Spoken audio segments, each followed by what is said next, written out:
விஜய் தொலைக்காட்சியில் மகாநதி சீரியலில் கடைசியாக கங்கா பாத்திரத்தில் நடித்தவங்க தான் தாரு அவர்கள். ஸோ தாரு வந்துட்டு சமீபத்தில் ஒரு அவார்ட் நிகழ்ச்சியில் ஒரு ஈவெண்ட்டில் ஒரு விஷயத்தை பகிர்ந்திருப்பாங்க மகாநதி ஃபேமிலியை பற்றி. அதாவது நான் கிட்டத்தட்ட ஒரு 4 to 5 ப்ராஜெக்ட்ஸ் வெவ்வேறு சேனலில் நான் வந்து பண்ணியிருக்கேன். பட் ஆனால் இந்த மகாநதி டீம் மாதிரி எனக்கு கிடைச்சதே கிடையாது.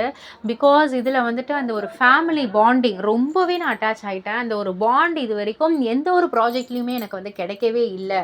அதுதான் மகாநதியோடைய ஸ்பெஷல் அப்படின்ற மாதிரி வந்து பகிர்ந்திருக்காங்க. ஸோ நிறைய பேருக்கு தெரியும் மகாநதி சீரியலில் கங்கா கதாபாத்திரம் ஆரம்பத்திலேருந்து மாறிக்கிட்டே இருந்துச்சு. கடைசியாக தான் வந்து தாரு வந்தாங்க.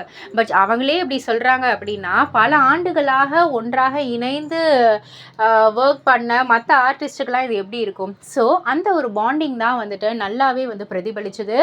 இது கூட மகாநதியோடைய வெற்றிக்கு ஒரு காரணம் அப்படின்னே வந்து சொல்லலாம். இதை பற்றி நீங்கள் என்ன நினைக்கிறீங்க? உங்களுடைய கருத்து என்ன அப்படின்றத கீழே உள்ள கமெண்ட் பாக்ஸில் குறிப்பிட்டு சொல்லுங்கள். மறக்காம சேனலை சப்ஸ்கிரைப் பண்ணி பக்கத்தில் உள்ள பெல் ஐகானை கிளிக் பண்ணிடுங்க.